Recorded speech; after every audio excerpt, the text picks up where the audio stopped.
I'm quite very much happy to host everyone, and together with, when I say I mean my wife and I, and all the leadership of this house. And when Pastor Maba told me that this meeting is taking place, I could not but run, you know, towards it and with it, because I believe very much that the according to the gospel, I'll read two scriptures to you just to open up. In the book of Isaiah, chapter 33, verse 22, it says, "For the Lord is the judge, our judge. The Lord is our lawgiver, and the Lord is our king." And we understand this, that he's talking about the, the judiciary, the legislators, and executive. These three dimensions are the dimensions that rule over our country. They determine our future, they determine what we can do, what we cannot do. Really, they are so instrumental to our destiny. And I believe that if God sits over nations as the lawgiver, the judiciary, and he sits over nation as legislator, and he sits over nation as executive, I believe very much that's the reason why Christians, more Christians, of course, because we know that Christians are in those realms, but more Christians need to be very aware of this. Because if the legislator do not have the spirit to hear, how will they legislate righteous laws? If the judiciary do not have the spirit to hear, how would they be able to, give judgments that are very judicious? And the executive cannot run this nation if they cannot hear God. And that is the reason why, if you look at many nations in the world, it has always been a matter of trial and error.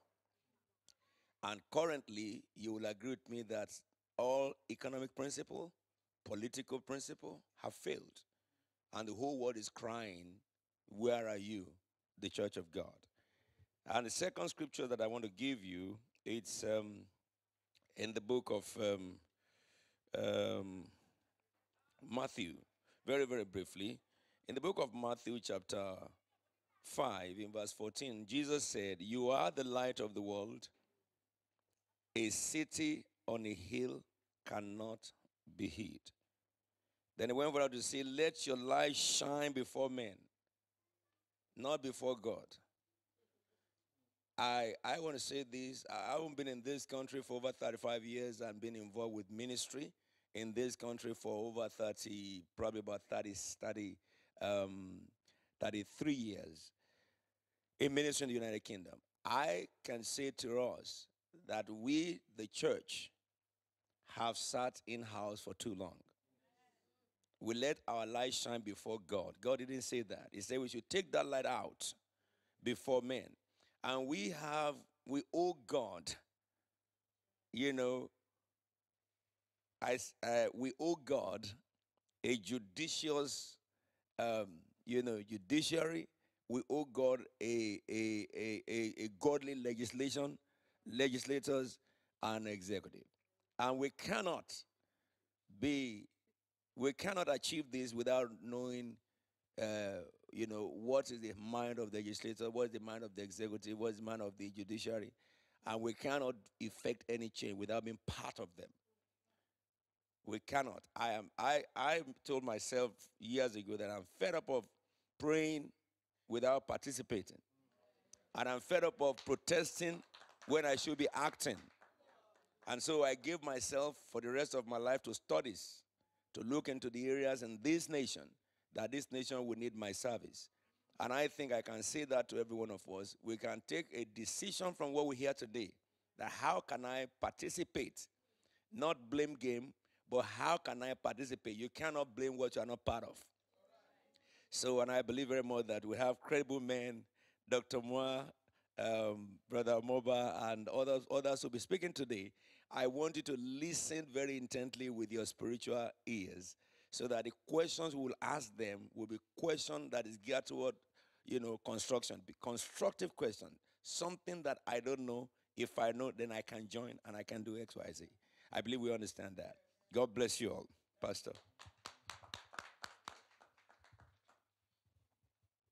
Thank you so much, Apostle Williams. If I don't take anything away from today, I remember this: prayer without participation is not effective. So let us turn our prayers into participation. My name is Dion Graves Andy. I am your moderator for the next hour and a bit. And you will hear a lot more from other members. I'm a member part of the steering group of the National Christian Leaders Forum. And you will hear a lot more from others later on. But before we go any further, I'm going to ask Juliet if she would run the video that introduces you to NCLF.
excellence that our members of our communities have been offering over the years.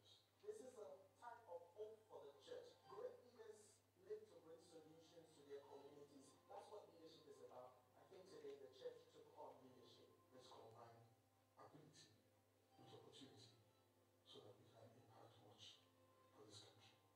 I thank you all for the privilege to serve.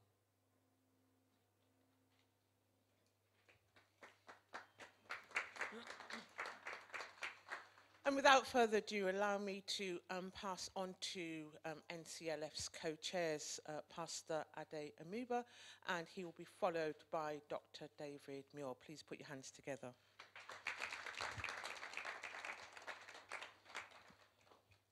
I think the first thing I want to say is indeed thank you. One of the things our apostle said just earlier on is participation. Like him, it marks 30 years for me that I've been in full-time ministry in this country. And as I've worked 3 decades in full-time ministry here in my community, I find that one of the challenges we have is that we have too many prominent leaders, but not influential. And we are called to influence. Prominence always chases after influence. But we put the prominence before the influence and it doesn't work. I thank you for gathering because you want to participate. The other thing for me is appreciation. And I'm saying this to get to somewhere to talk to you about NCLF. Oftentimes, we complain that our communities are not treated the way they ought to be treated. My first question to myself is, do I even appreciate my own community? And if I do I appreciate it with my substance? Appreciation without substantiation is depreciation. If you ever try to appreciate somebody without substance, you depreciate them. And the issue today will flow around the issue of race, but let me touch it quickly. My view is that there is no perfect race, but a race for perfection. We are all on a race for perfection. Many people say to me, well, Martin Luther King did a great job. I said to him, it has nothing to do with his color or his race. If it did, why didn't we all do what he did? He was one man who woke and saw imperfection and pursued to perfect what was wrong. William Wilberforce, nothing to do with his race. Another man who just got up and said, I'm in a race for perfection, where there's imperfection. And that must be the challenge for every one of us. I always like to give credit to those who have gone ahead of us, like Martin Luther King, when it comes to racism. And my view is that we have come a long way, but we have a long way to go. Because if you don't appreciate those who have gone ahead of us, it's a disservice to all their sweat and blood and life. Having said that, the issue of NCLF was an issue out of desperation. Desperation because we're a community so well resourced by God, but we have so many noises, but not a voice. And the reason the noises in the city are loud is because the voice from the temple is mute.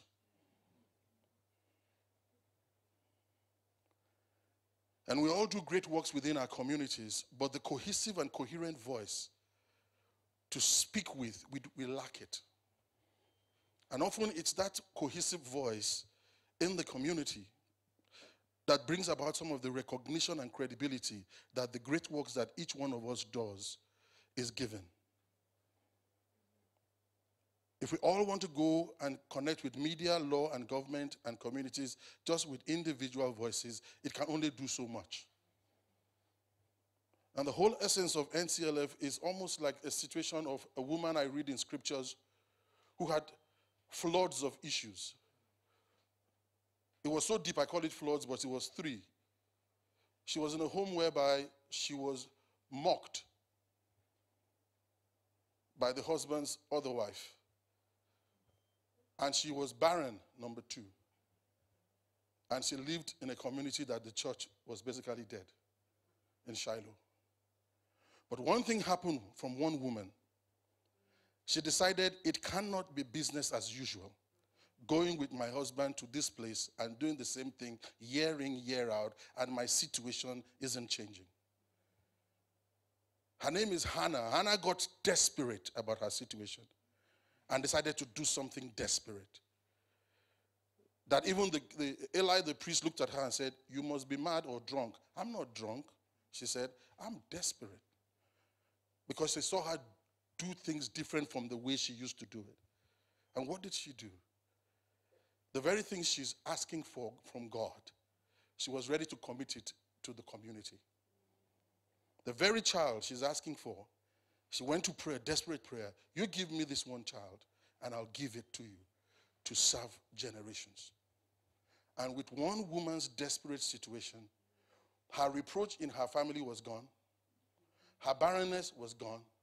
And she gave us the prophet Samuel, who restored not only the church, but led the nation. One woman got desperate. And so NCLF for us at the point where it was launched was a desperate move to say we cannot continue in our communities as church leaders as business as usual. That's why we made the effort to research for almost 2-3 years what are the issues within our communities. And we didn't go in here recommending what the government should do. When you read it, our recommendations are what we must do. And then what the government can come alongside us to do. But the initiative must be taken by us. And David will expand more on that as we go on. So this is not so much, NCLF is not so much something that is there to set up organizations, but it's something to encourage people to be proactive as reactive, to speak together with one voice, to give credibility and recognition to what they do, so that those things can grow from strength to strength. And so that people see our communities and see that we might be different places, different spaces, different faces, but same message. We get the message, what affects our people. We have floods of issues, but we also have a leak issue. Oftentimes, a lot of our energies are directed at mopping the flood, a mop-up exercise. You know the terrible thing about mop-up exercise? It takes a lot of people. It takes a lot of energy. It makes you feel as if you're doing a lot of things. It makes you feel that you're hardworking, but it's counterproductive. Because you can mop for the rest of your life. You probably die there and it's not sustainable if you don't stop the leak. We have a major leak in our communities.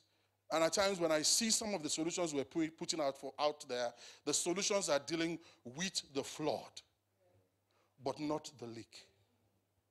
For me, the leak starts with what is called the family.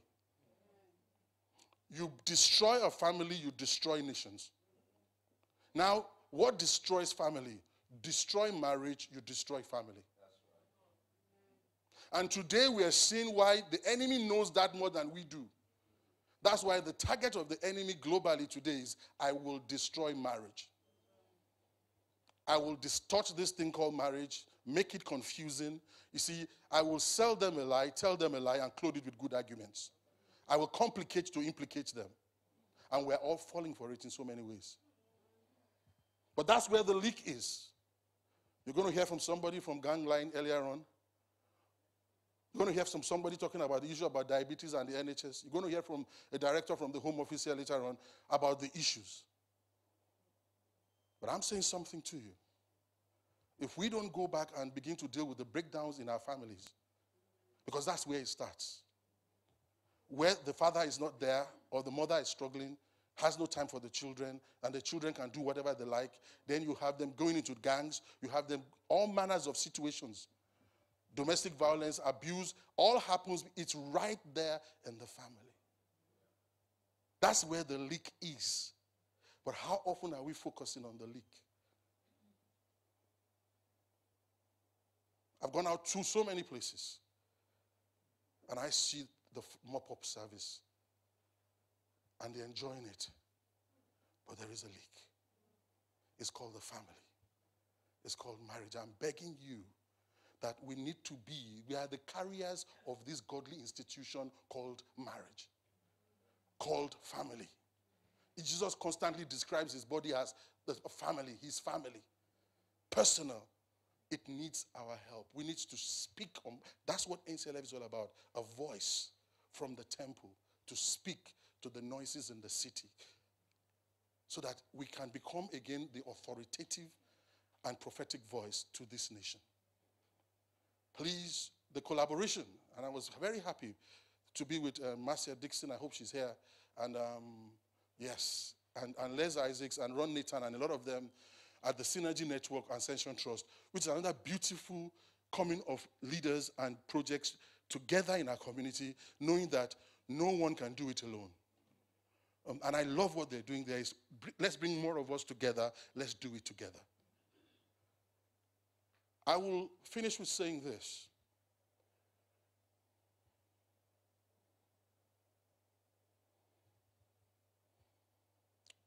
When I had a call to meet with Prince Charles. I did not want to go to the meeting. And the reason I didn't want to go was because I was tired of feeling important meetings. What's the point of meeting with so-called influential, prominent people, and it adds no value to my community? And so when I got the call, I turned down the invite, and the gentleman said, Prince Charles was the person I mentioned. I said, I heard you the first time. Meeting with him does not define me. I'm already defined by God. But if I cannot be a prophetic and authoritative voice to him, please go to the next person on the list. And I meant it. Because when we meet with people in the corridors of power, part of our role is to give them, like Joseph, like Daniel, like Shadrach, like Esther, the voice of God. Going back to what I said, the voice of God, and say, they might take it or not, but you must give it. So that was my priority. And they said, fine, we can meet. And we met. And I had to ask him a very difficult question nobody wanted to. And the question had to do with the coronation of the mother and his own role as the heir to that throne, as the defender of the Christian faith. And the whole room went quiet or dead because they panicked. What are you panicking for? He probably has come there to ask you to help him. So I asked him to explain to me, and the first thing he did was to say to me, the media lied that he didn't want that role, but he said he wants the role. This was one-to-one. And I said to him, I'm not condemning you, Royal Highness. I'm commending you that because it's part of your duty, if you choose to be a spokesperson for this role imposed upon you, you realize not even the government or law or media can question you because it's part of your duty. And he said to me, oh, I said, yes. There is an opportunity we're given. We must make the most of the time we have because the days are evil. Every one of us, people of faith or no faith, the day is coming that the life God has given you, he will ask you what you did with it. You will have to give account. Let us be a voice together. Thanks for being here. God bless you.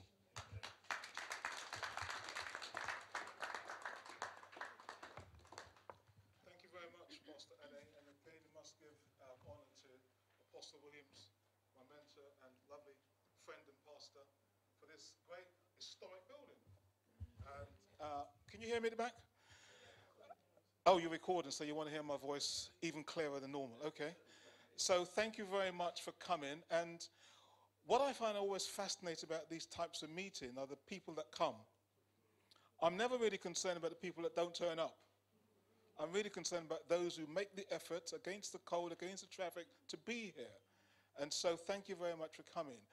I've got about 10 student pastors here from Roehampton University. Can you just quickly stand up, please? If you're from Roehampton, some of my students, MAs and undergraduates, yeah. Thank you very much. You may be seated. It really was important for pastors, student pastors who are teaching and learning other people to be part of these types of conversation. And I think that's really, really important. I want to say three things very, very quickly. The first thing I want to say is about page 9 of the manifesto. The greatest honor that you could do NCLF or yourself is actually to download a copy or get a copy and to read it, mark it up, highlight it, because that was what we actually wanted. On page 9 of here, the first quotation is taken from Jeremiah's letter to the exiles. And in that letter, some of you know it very, very well. Some of you know Jeremiah 29:11 even better. You know the one off by heart, right? Which says, the plans I have for you are good, and all that wonderful stuff. That's great. But in verses 5, 6, and 7, it talks about something else. It talks about building houses, living among the people, getting married, learning the politics of the time, learning the culture of the time. And then it says something quite important. It says the reason why you do this is because Babylon's prosperity is linked to your prosperity. So you have a responsibility to understand the political economy of the society of which you are a part. Because the degree to which that society prosper, the degree to which, as Apostle William says, that society lives with laws and peace, is the degree to which you are going to prosper. So that's important.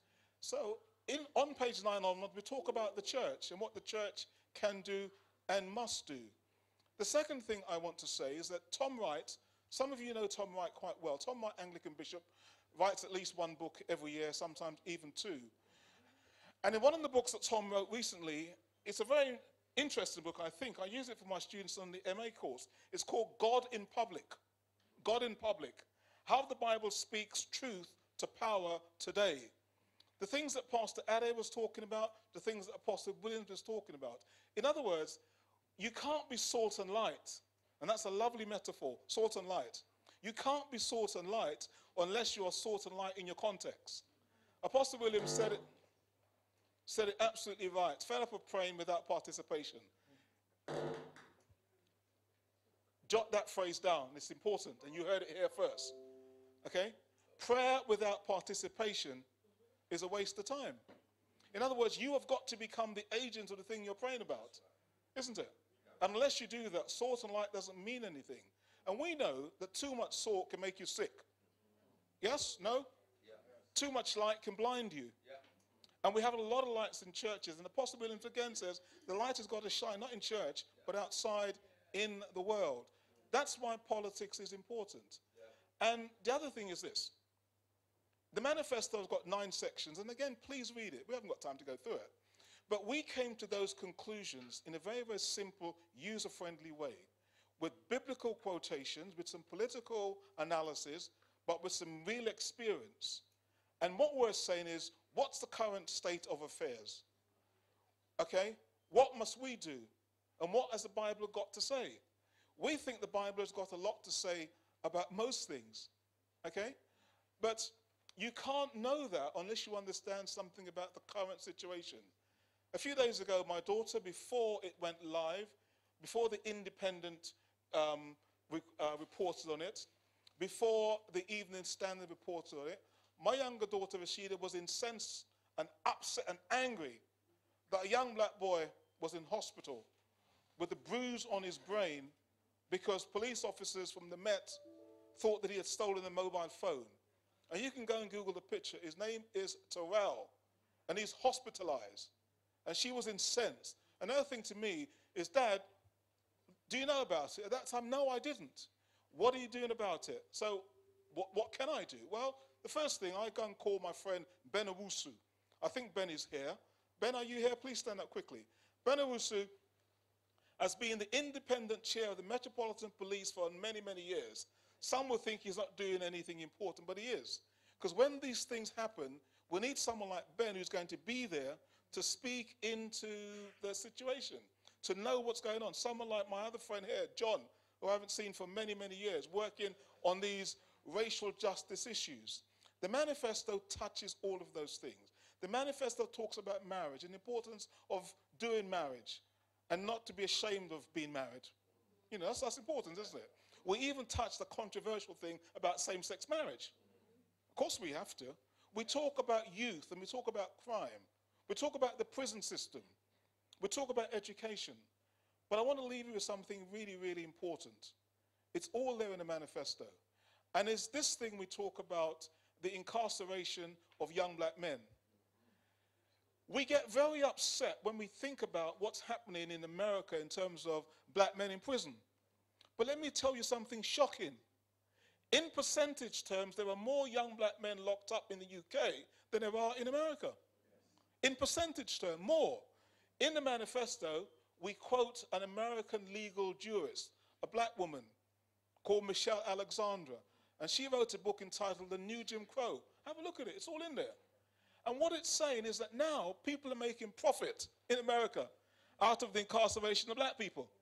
And if you're inside, you can't be a husband, you can't be a lover, you can't be an uncle, you can't be a dad. You can't vote. You can't do anything. We're saying that most of our churches have got prison ministries, and we talk about that in the manifesto. People like Reverend Emmanuel King, great work in prison.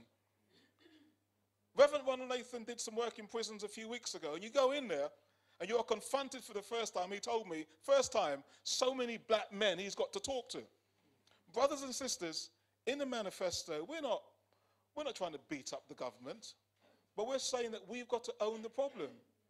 When I go to Rochester Youth Offending Institution, I'm shocked that at least 97% of the guys in there are black. I'm shocked about that. I'm even more horrified when they tell me that at least 87% of them used to go to church. So what's going wrong? There's work for all of us to actually do. The manifesto is calling on the government to work with us to have a national conversation. In other words, let's talk about it. But we don't just want to talk about it, we're also asking the government to work with us and other groups to reduce the amount of young black people they're locking up. Unless we take that seriously, we're going to have to ask ourselves some serious questions. And it must be as stark and as black and white as this.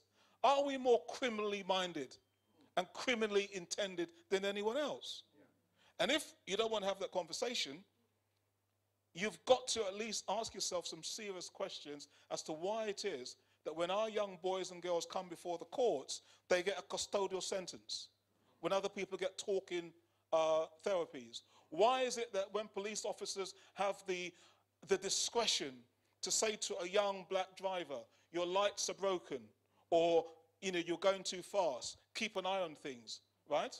They'll do that to a white person in terms of discretion, but a black person, they'll give you a ticket. What I'm trying to say to you is that Jeremiah's letter to the exiles is telling us that we've got to not only know the society in which we actually live, but if we're truly going to be salt and light, we need to do something to actually change it. And if we're saying that the church is an agent of social change and the church is God's business and God is doing great things, people are going to be asking themselves, what precisely are we doing to make a difference? The final thing I want to actually leave you with is this. We are as good or as bad as we think we are and as we think we can be.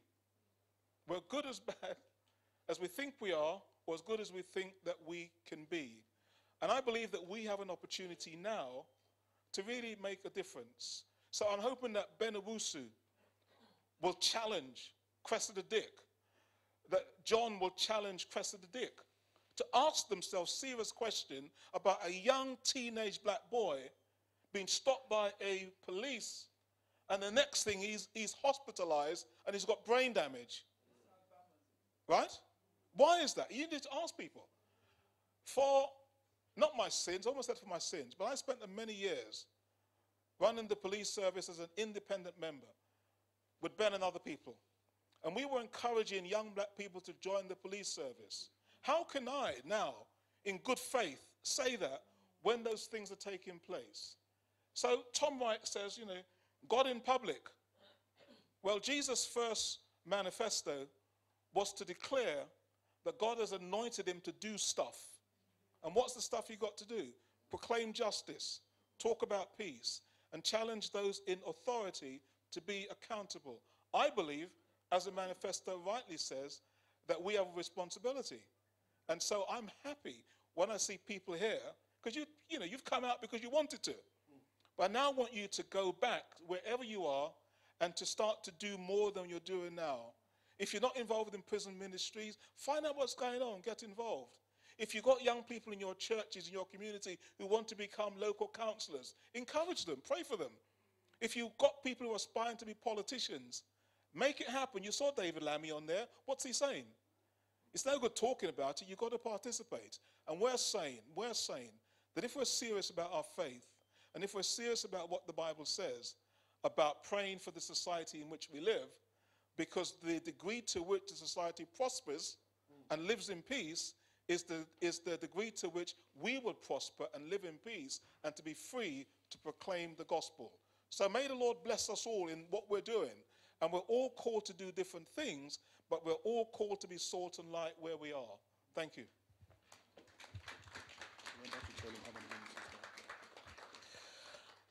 I want to recognize three people in this audience who's going to come and speak to us and just give us a little more insight into some of those issues in which you've heard over the last 20 minutes. I want to recognize and welcome Tony Estort, who is the Director of Crime for the Home Office. This is your 2-minute warning. I also want to welcome and recognise Sefton Henry, who represents Gangline. We'll hear from Sefton. And Sola Aladipo. And Shola is from Food for Purpose? Food for Purpose. And each of those are going to come in a couple of minutes' time. Just as they prepare themselves, and I'll call you in that order, I just want to know, for those of you, have you picked up a copy of the manifesto? There was some at the back, but I'm conscious that we only had limited amounts. So I'm being told that those have gone. So we've got no more hard copies, but it is available online and you can download that. Oh, there's more? Okay, so I'm told that there's more. So we'll try and get those out so that those who want a hard copy can go away with it. But it is available online. He's showing, one of the ushers is showing me a hard copy. So if you want, you can pop to the back and pick one up. It's certainly worthwhile, worth reading. I just want to remind you of those 9 areas the manifesto speaks about in terms of specific areas in which we are concerned with. Church and community. Police and criminal justice, prisons, mental health, voting and political mobilization, family and marriage, youth and education, media, music, arts and culture. Sometimes the rest of the world thinks that's our only contribution to public life. That's not true. We make good contributions, but it's not the only one. And then lastly, international aid and development, a whole external environment that is changing around us. We have something to say in each of those 9 areas. And as you heard up here, this is not just about beating the government, it's about what is it that we can do? What's our own contribution to making a real difference in that area? So at this point, let me decrease and invite Tony to come and increase. Please put your hands together. Tony joins us from the Home Office. Good afternoon, everyone. Actually, I feel quite at home here. I know this isn't my church. My church is slightly different, but my Christian faith and my journey is for another day. So I'm very happy to tell you, but I am a Christian. So I just think it's important I let you know that. I want to do a couple of things, if that's okay. And I'm ever so grateful for the team at the front here for giving me 5 minutes just to tell you who I am, what my teams do, and how I think we can work together. Because when that video clip was running, there was and I wrote it down here, as leaders bring solutions to their communities. And actually, you've got to get involved. If you get involved with me and I get involved with you, do you know what? I think we can do something quite special and quite different. A little bit about me then. So my name's Tony Estort. I'm the Director of Crime. I work in the Home Office. In a previous life, I hesitate to say it after listening to David, I was a senior cop. It's a lot of good stuff that went on in policing, and I'm ever so proud of the stuff that we did in policing. It is never going to be perfect, but there was a lot of good things that we brought about.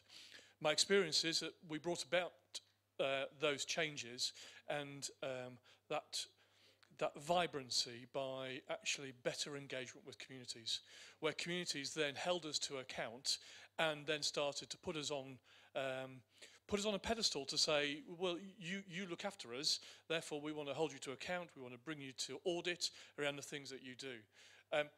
And now I'm in the Home Office running criminality, and I'll talk about what specific part of criminality in a moment. I want to do exactly the same thing. The Home Office, with the civil service, we're slightly behind the curve around how we've engaged with communities and how communities can influence things. My current focus at the moment is around organised crime gangs, specifically those assiduous gangs who are doing modern slavery, human trafficking, those people who are preying on the vulnerable, those people who promise something to someone from another country, bring them into this country, and then just pierce their dreams. Those people cannot go home. It is awful. The vulnerables people in society at the moment have a really rough time. So my focus is two things. One is, and I make no apologies for it, I want information about cracking those gangs. I want to bring those horrible people to account on behalf of you, on behalf of this government, on behalf of everybody, all our community, because they don't deserve to be able to operate with the impudence and the freedom that they've currently got. The downside of all of that is that when we do that, we will always find vulnerable victims. And I have the ability to help vulnerable victims so that they're neither stigmatized, criminalized, or brought into the system, because their views of the authority will probably be quite low. So I need to engage. I need to engage with the people who understand who those criminals are. Because quite frankly, you will know. Even in your own community, you will know someone that's got a little bit of a shadow over them. And it is very difficult, and I understand this, but we have to work together to be able to protect the vulnerable. So what's the next steps for me? The next steps for me, as I said, we are behind the curve in terms of our engagement.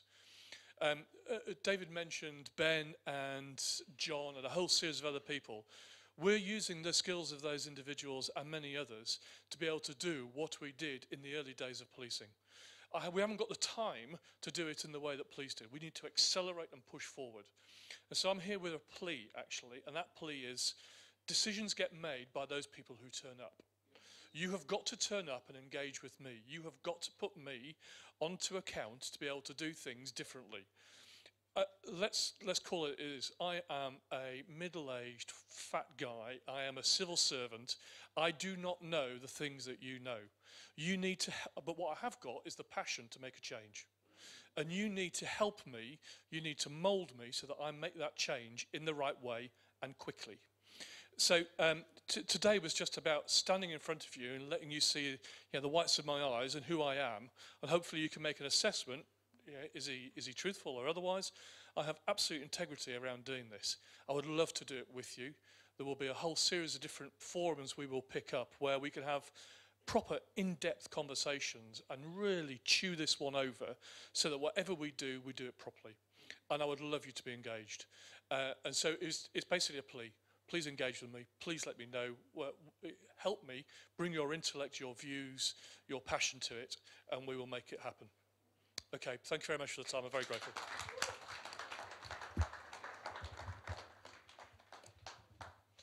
Thank you so much, Tony, and we give thanks that you bothered to turn up today, certainly to give us that information and to ask for our support. I'm asking Sheldon if he would come. Shelton. What did I call you? Did I call? Oh, I'm so sorry. Sheldon, from Gangline. Sefton. Okay. Sheldon is his manager. So I'm prophesying. No? Please. Okay. Hi, everyone. I'm going to start by saying my testimony. My mum used to send me to my dad's. My dad used to beat me. He used to beat me for putting the beans in the wrong cupboard. He used to abuse me and throw himself down the stairs and say it was my fault. He used to drink alcohol and used to be very violent to me. I kept telling my mum that I didn't want to go there, but my mum kept sending me anyway. My mum would leave me in the house with no food. She would go out clubbing, partying. I was 8. The older boys on the block, they came to me and they said, take this and take it down the road. And then when I came back, they'd give me money. I was selling drugs from the age of 8, and I didn't know. I was groomed into a lifestyle. As time went on, I ended up running away from home because it was too much for me. Out on the streets, on these estates, we have women that will only allow me to stay in their house if I had done sexual acts with them. I had to do sexual acts with women to be able to stay in their house. Many times I slept on kitchen floors, sofas, wherever I could. The older boys would come in and kick me in the head to wake me up and say, take these drugs. I took 17 ecstasy tablets in one go. When I was 8, I saw a guy ODing on the floor, and I thought maybe that could happen to me. I wanted to die.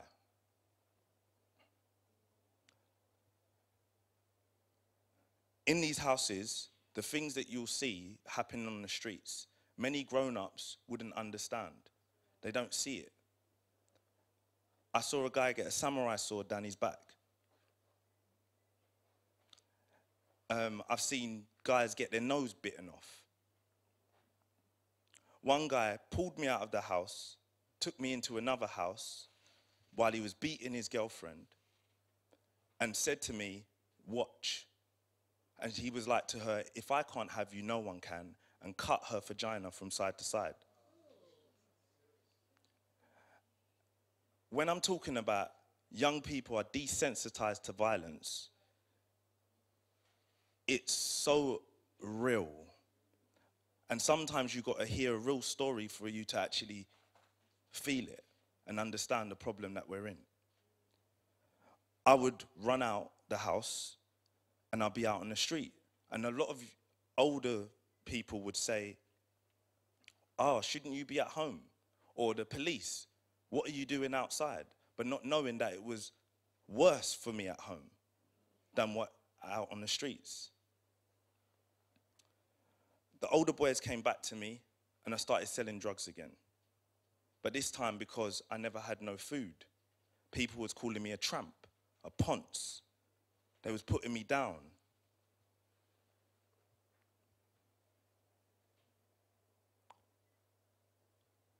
I'm going to speed up the story, sorry. I've been to Feltham, H&P, Rochester, H&P, ISIS, H&P, Aylesbury Bucks, Lifers Prison, H&P, Huntercombe, H&P, Brixton, H&P, and ISIS, H&P.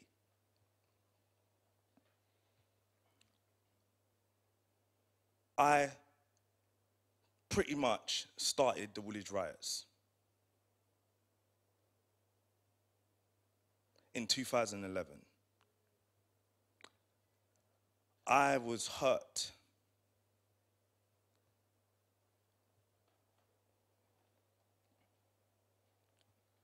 And then God called me. I was predestined before time began.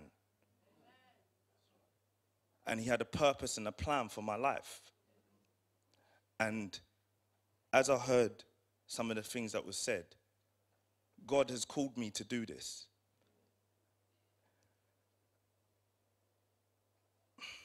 Okay, sorry.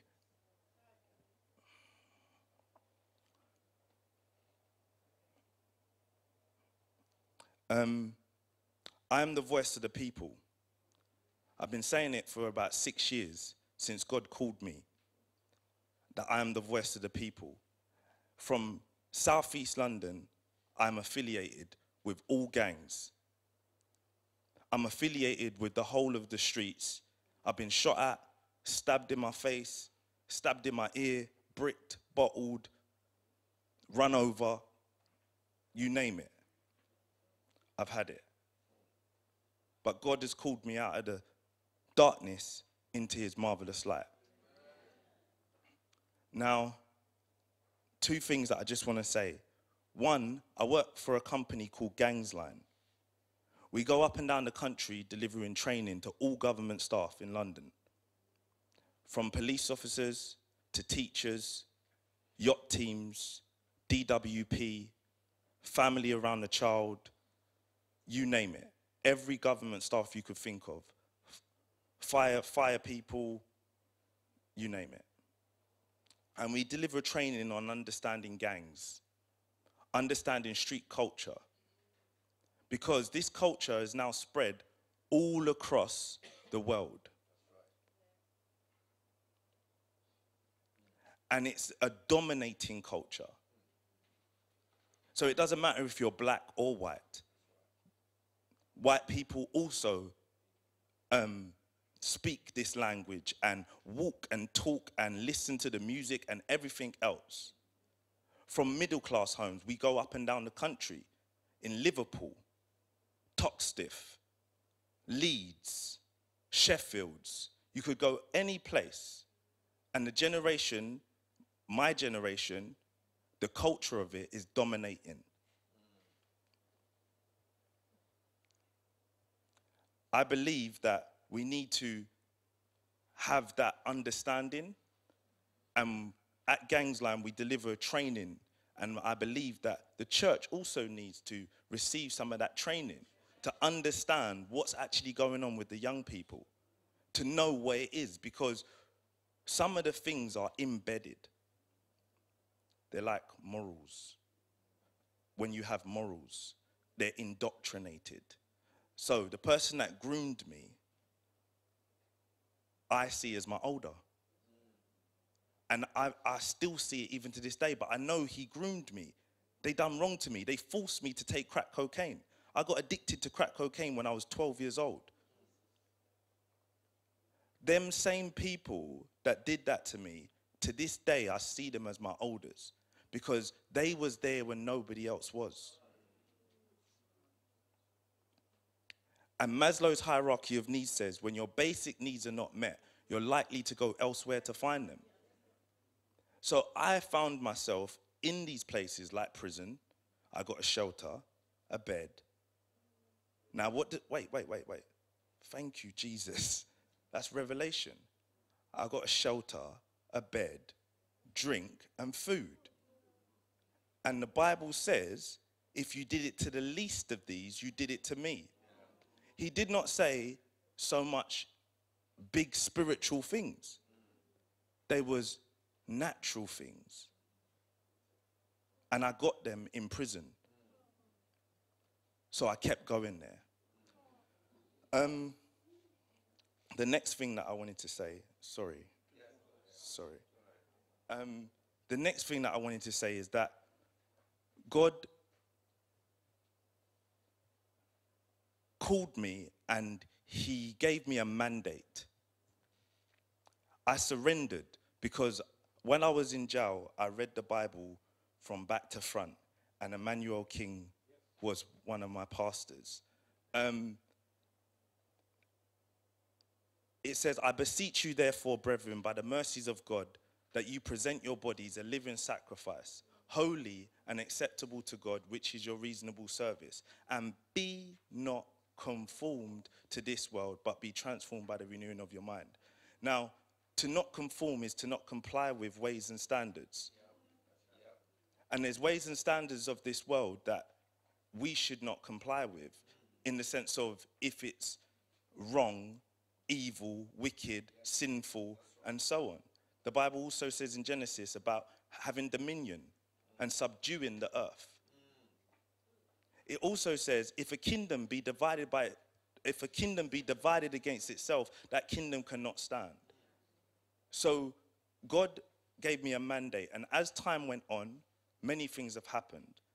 I'm now on a team with international human rights at the Commonwealth Secretariat. Marlborough House. The future king came to see me, Prince William. I'm on TV a lot, BBC, Free, ITV, and God has really put me in influential places to actually be a voice in the Houses of Parliament and so on. But then there was one thing that he really struck on my heart, and that was unity.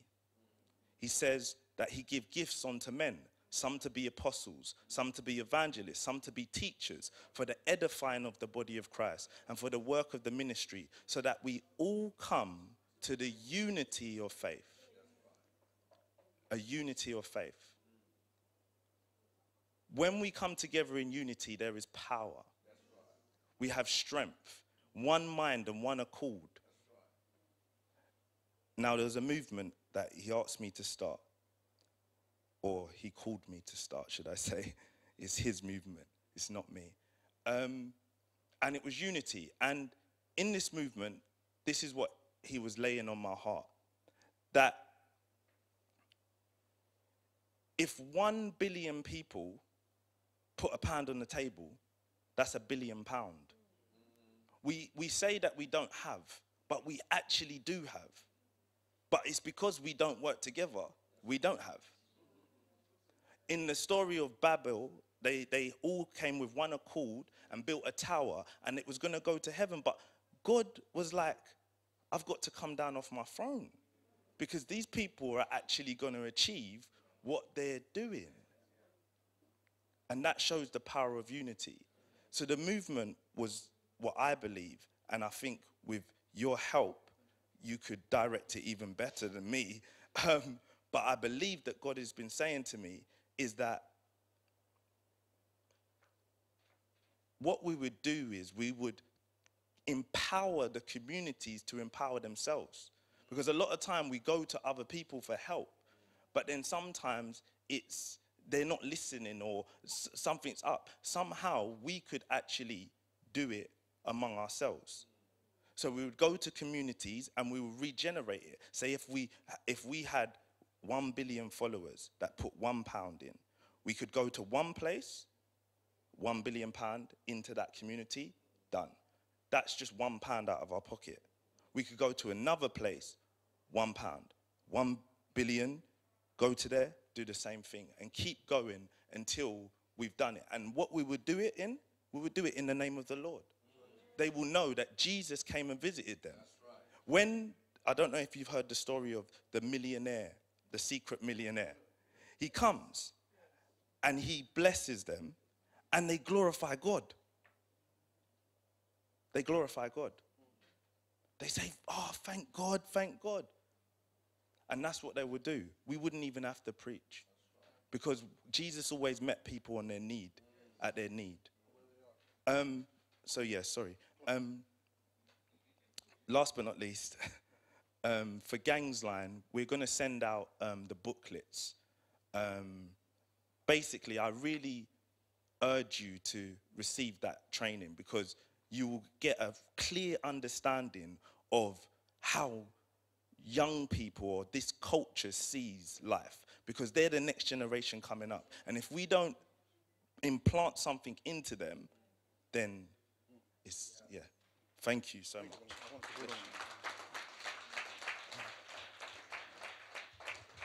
This is the reason why I asked him to be here. I only called them yesterday, isn't it? You were doing a training in Slough with Sheldon. If you look at page, my glasses is not here, what's that thing? Page 13. Page 13 of the brochure here, of the manifesto, that's Sheldon. He says that's Sheldon who started Gangs Line. And his testimony very similar to his as well. And you saw Sheldon as well when we played the video earlier on. He was at the launch. Sheldon was in the video as well. And you also spoke about your pastor, in prison. Again, if you go to, what page is that? Page 16, that's him in the manifesto. Emmanuel King is here. And this is what I said earlier on to you, that we're trying to be a voice for all these people who are doing all this great work. And you can see a testimony of that here. When I'm so happy that you could make it. And I just wanted to say that Sheldon, when he speaks at before when I met him, he was very angry. Every time people saw him, all they hear about him was his anger. But it was a right anger. And when I spoke to him at the lunch, I said to him, Sheldon, I'm asking you to come and speak at the lunch, but please, we need to do better than just speak out of anger. You need to think about how you can train and help us understand what you do and work alongside you. And he's gone away, put a training program together, and now this is what we're dealing with, because he was intentional. And this is what can happen when we're intentional. You mentioned the Commonwealth. I have asked the number 2 woman in the Commonwealth, the Deputy Secretary General of the Commonwealth, Josephine Ojambo. She's going to be here today. I've asked her to come because I've said to her that as well, on international aid and all of that, our people need to hear about her. She's also Kenyan, a doctor, by profession, but also a very strong Christian that I mentor. And I've asked her to come as well because to hear her own journey, she was sleeping in the slums of Kibera in Kenya. And look at the position she is today. Worked in the UN for many years with Ban Ki-moon, great experience. Like you said, we have it. The one last thing I want to say to you, and I want us to just say 1 minute prayer for this man, is a prayer of thanksgiving. But before that, the one thing I want to say to you is that you talk about 1 billion. I'm going to encourage you. And I'm not here, it's because you said it. That billions is already answered. I'm working with somebody right now that God has put not tens of billions, hundreds of billions. He's a pastor. He's black. Not borrowed money, his money. And I'm working with him for the most of this year to do exactly what you're saying. Not only here, globally. It's taken so much of my time because the Lord sent him to me and said, this is my money. This is what I do. And it's for Abba Father. And so I'm saying to you, just to encourage you, we're coming. We're getting there because there is a moment for us to bring about change. Pastor Ade, thank you very much. I'm glad you said that. I feel the same way. When I heard this young man speak, I just felt, we say we're people led by the Spirit, isn't it?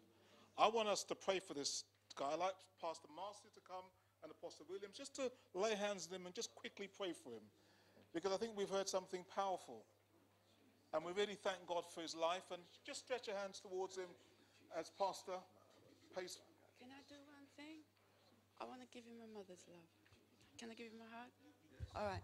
I just want to do one thing, because I meet many young men who are in gangs, and one of the things I know about them, they don't get hugged. They don't experience that. And I just want to, before I pray, can I give you a mother's hug? I want to hug you. Oh, I love you, baby. Safe. Hallelujah. It's safe. Heavenly Father, I thank you for your baby. He's your darling son. You loved him right from the beginning. You knew his life, but yet you had a plan. You always have a plan. I thank you from where you have brought him to where he is now. And it's only purely by your grace and your love. You kept him for such a time as this. We thank you, Holy God, for his life. And I thank you for where you're taking him. You continue to direct his steps. And through his testimony, Lord, many young people will come to know you. We thank you for souls for the kingdom, Lord, through his life.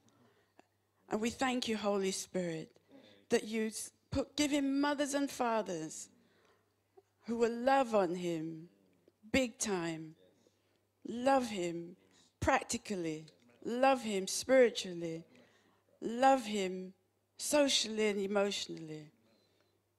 That he'll be so loved by your love through others, because we need earthly love as well as Jesus' love. I thank you, Holy Father, that what he never had, you will give him pressed down, shaken together, running over. People will pour onto him that you have done for him. And all he can do is say, thank you. I give you the glory, Lord. This is all your work, and it is good. So we thank you for his future. We thank you. He has a great, bright future that no man can stop. We bless him in Jesus' name. Amen. Let me speak over your life. Father, it is written, for I know my plans towards you, says the Lord. Plan not to harm you, but to give you hope and bring you to an expected end. And in the book of Isaiah 14:24, it is written, the Lord Almighty has sworn, surely as I plan it shall be, as I purpose it will stand. Lord, I invoke upon your Son, according to the book of Isaiah 11, the spirit of counsel, the spirit of wisdom, the spirit of knowledge, the spirit of understanding, the fear of God, that everything he will stretch his hand towards shall be successful. Let power from on high rest upon Sheldon. Father, let power from on high rest upon Sheldon. Anoint him with the power for the miraculous. When he opens his mouth, as sinners will break down to tears of repentance. Lord, when he will speak in the name of the Lord, the sick shall be healed. People who are possessed by demons shall be dispossessed. Chains and bondages shall be broken. And Lord, there will be no gate shut against him. You will open the gates of every nation as you put in his heart. And resources shall be available to you before the vision is given to you. So shall it be that the favor of God will enwrap you. It shall become your garment in Jesus' holy and anointed name. Amen and amen. Let me hug you too. I will invite you. Okay.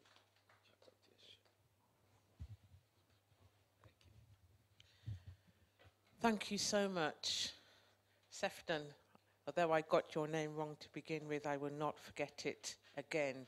That compelling testimony will stay with me, and I will keep you in my prayers. I'm going to invite Shola to come along now to talk to us about food for purpose.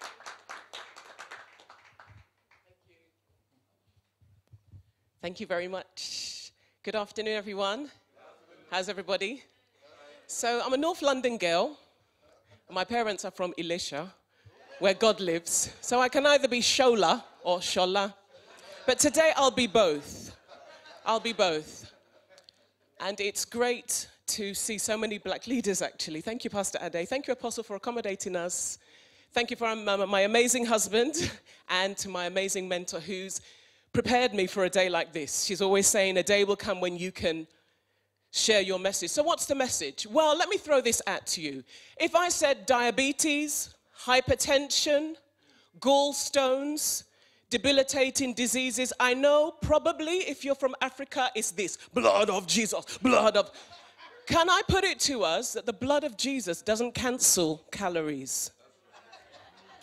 The blood of Jesus will not put steps on your pedometer to measure your activity. The blood of Jesus does not unclog your arteries because you've been eating too much saturated fat. So the Bible says that you can do what you like, as we in North London say, in it. In other words, all things are permissible. Continue doing exactly what you like, but not all things are beneficial. Since 2005, there's been a 50% increase in Pentecostal churches in London. And in those Pentecostal churches, by default, a lot of that 50% has been people of black, Afro-Caribbean origin. I'm a healthcare professional probably by nature. I'm a dietitian. Been a dietitian for 21 years and also in a pastoral role. And I will say of all of the patients that I've seen over 15,000 patients in my career, the ones that have been the most difficult to manage have been black people them. The black people them. And I struggle to understand how we stand on the platform of faith and aspire to do all of the great things. I love what you said, Sir Dr. Muir. You said, we're as good as we think we are, and as we think, we're as good as we think and as able as we think we can be. So it's all about us. Well, I'll tell you about what the statistics say about us, black people them, our black people, our very own. They say that we don't turn up for appointments, the NHS. They say that we're very difficult we don't follow advice. They say that we're given plans, nutritional or activity, to increase our activity or fix our diets, and they say we present them with the blood of Jesus. Dietetics is an extremely white middle-class profession, so there are a handful of black dietitians and a smaller sprinkling of Afro-Caribbean dietitians. So therefore, you will appreciate the government guidance around health and well-being is naturally falling on the side of our Caucasian brethren. Nothing wrong with that, in it. However, when it comes to the incidence and the prevalence of the things that are killing our people, the black people, them, are at the top of the list. So we will insist on a certain behavior, we'll eat certain foods, and then we present it before the Lord, and we will use the blood of Jesus and magically cancel them away. However, and the side of it that's sad for me is I see people in the 21st century that are my parents, or I have 4 children, my children. They look and they sound like my husband, and they are going to have amputations. They're going to be debilitated. And a debilitated head, I love what you said, Pastor, about families. A debilitated head means that the woman and children are going to be under enormous pressure economically. And obviously we know that the enemy, the devil, has an agenda to wipe out black males. But I beseech us as leaders, let's not help the enemy. Black men at the moment top the charts for hypertension. I can hear you saying, minus you in Jesus' name. Type 2 diabetes, World Diabetes Day was last week. Type 2 diabetes is costing the NHS £14 billion. My brother here talked about £1 from every individual.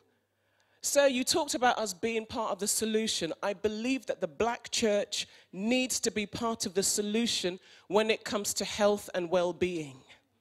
It will be inexcusable if within this manifesto there are so many things that we ought to do, but then we say, let us give a 1-minute silence because, no, I don't want to be silent for a minute, no more. I don't want to be silent. I want to empower black leaders to open the doors and the pulpit and make it not just a spiritually healthy message, but a physically healthy message. Do you know why? The NHS, my ex-colleagues and still colleagues that I liaise with now, they call us hard to reach. Hard to reach? I beg to differ. In my church, we have doctors, we have lawyers. We're not hard to reach. I just think perhaps we don't have perhaps the knowledge and the appetite for those things that we can change. My parents came here in the late 50s. My father died at the age of 51. Diabetes complications. In Jamaica, like a little bit of sugar. No, it's not a little bit of sugar. It's something that's taking our lives. So what am I here to say? Well, I'm here to say that I left the NHS last year after my 21-year sojourn. Fantastic. And I set up Food for Purpose. And it is just that. It is not about fitting into that black dress for Christmas. It's not about being Lek Pashandi or figure 8. It's not about having a six-pack. It's being healthy enough to fulfill your purpose here on earth. I don't care if you get skinny enough to be in a black dress, a blue dress. It doesn't matter. What matters is that I don't want to be around 1-minute silencers because somebody wouldn't do the right things about their health. So what do we do? Food for Purpose has designed a particular module for churches, specifically for black churches, called the Healthy Church Initiative. And the ethos is, the pulpit is a powerful place. And I really appeal to black leaders. Do you know that your church believes you? Do you know that right now, many of you as black leaders could say to your members tomorrow, everyone wear a red rose. And do you know that your members will do it not because they're stupid, they do it out of respect. Because they believe you, because we are credible. And therefore I'm saying to black leaders, can we come into your churches? Can we work together to, number one, educate so that that healthy message, so that our churches can be a healthy environment. The health profession right now doesn't know what to do with black people. Next week, I'm having a meeting with counsellors in Southwark, Public Health, and they're saying, do you know what, if you can get us into the black church, just help us, because we don't know what to do with you lot. Not their words, but that was my, when I filtered it, that was it. And seriously, they don't know what to do. But we know what to do, and you know what? People are saying, and I believe there's power in being an insider and talking to your own. Because to be truthful, the health campaigns in the UK, which are fantastic, they don't really talk about Yaman Platin. They don't really talk about Iru and Begiri. They don't really talk about our soups, but they'll talk about carbs and protein. But at the end of the day, when you're eating that luscious meal, you're not eating carbs and protein, you're eating what you know. So I'm saying to the health legislators, that the church is part of the solution. Would you give us a platform? Would you give us a voice? Would you help us to help you? Because if we came, my parents came to this country in the 50s, and a lot of us came here. And our challenge, and I'll close with this challenge, we're supposed to be a blessing on every facet. So my question to you is, the next time you eat that meal, is it going to help you to fulfill purpose, but is it going to help you to be a blessing or a hindrance to the NHS, who is on her knees? Sorry, his knees. Sorry, its knees. Food for purpose. Please come and talk to me. We want to recruit black churches that will be part of the solution. We will train people. We will come in and talk to you and train you on how the church can be part of the solution. Thank you so much for listening. Thank you, Pastor.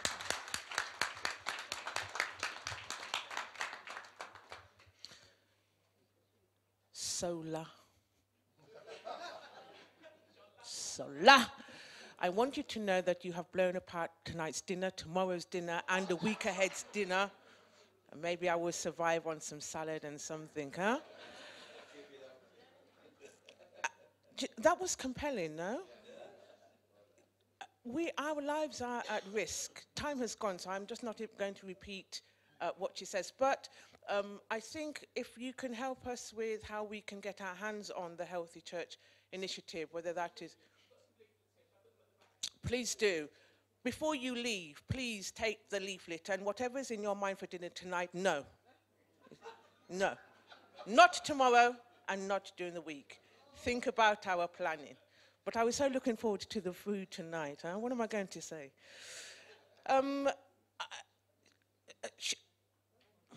Pause.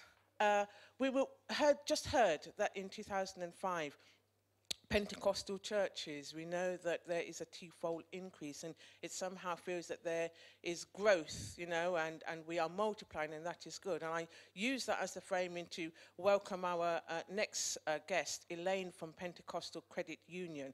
We are so blessed to be in partnership, we being NCLF. So we've worked with Pentecostal Credit Union. We've had 3 roadshows. This is the 3rd here in London. On each one of those roadshows, they have been with us, not just telling us about the services that they offer, but how and why this is really important for the family of churches. Elaine, please put your hands together. As Elaine is coming, I just want to say a big thank you to her, that I say we have to do this together. What they have done at Pentecostal Credit Union for us is that each time we have a road show like this, they give us a donation of £1,000. That's doing it together. And I really want to appreciate them for doing that. Elaine. Thank you. Thank you very much, Pastor Addy. I just wanted to say, before we go into this presentation, one of the reasons why we were so keen to join the roadshow, because we're actually here to inject the 10th element, what we think is the 10th element of the manifesto, which is the socio-economic conditions of our communities and poverty and financial exclusion, and how that impacts, what's going on in families and family life. And in fact, actually the theme runs through all of the 9, but we feel it's strongly enough to say we think it needs to have a thread of its own.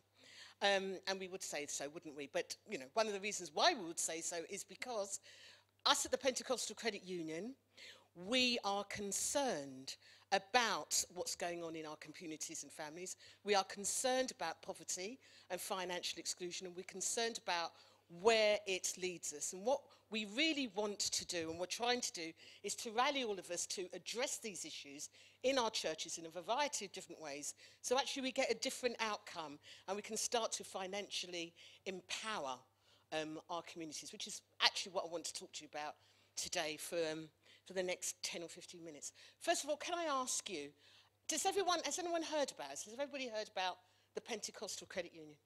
How many people? Well, actually, not many. Most of you haven't heard of us. Do you know about credit unions? Do you know about the concept of credit unions? So for those of you who don't know, what it is, a credit union is a family, it's a community of people who share what they call a common bond. So everybody in the family shares something in common. And those people in the family pool their money, their savings, so that other people in the family can borrow if they need to. That's the simple concept.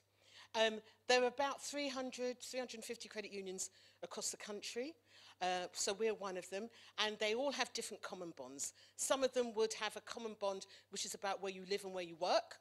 So in London here we have 3 credit unions, 3 big ones in London: London Mutual, London Community, London Capital. You might have heard of them. If you live and work in any of those London boroughs that they serve, you can join their credit union. You have credit unions around where you work. We have an NHS credit union. We have a police credit union called Copperpot, and various others. Ours is the Pentecostal Credit Union.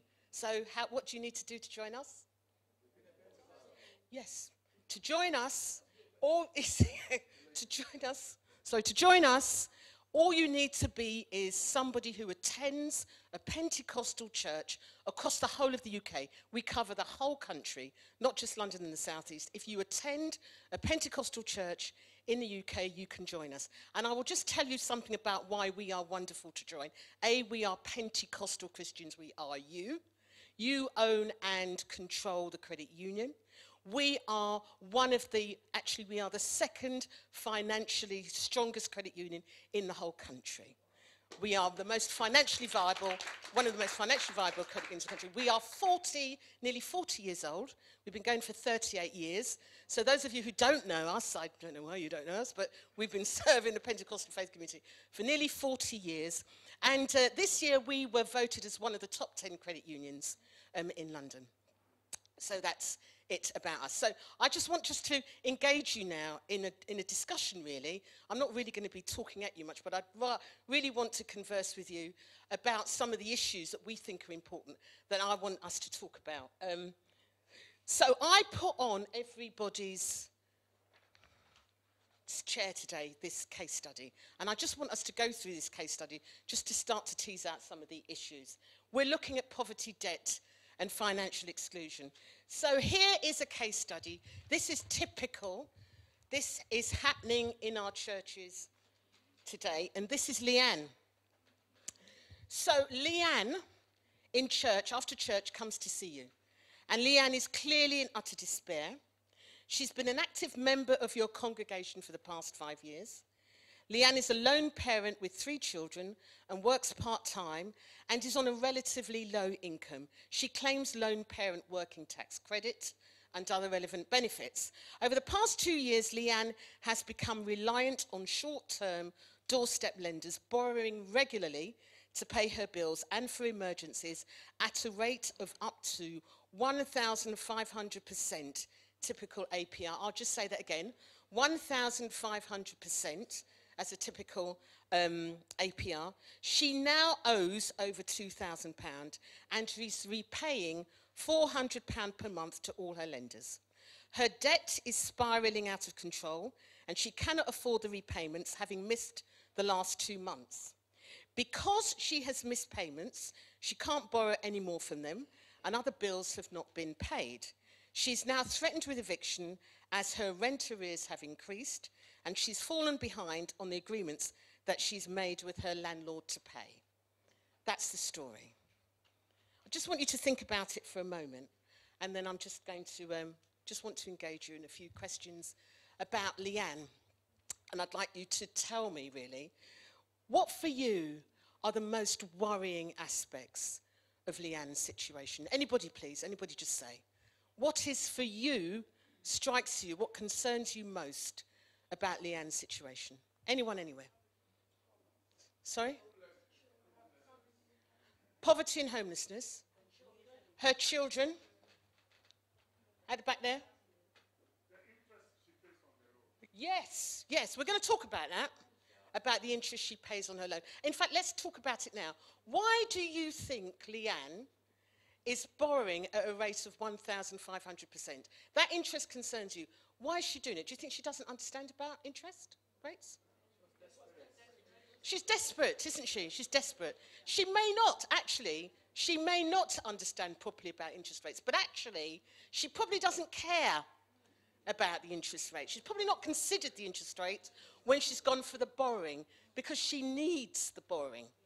And there are other people that she may have gone to borrow money from at better interest rates that wouldn't lend it to her.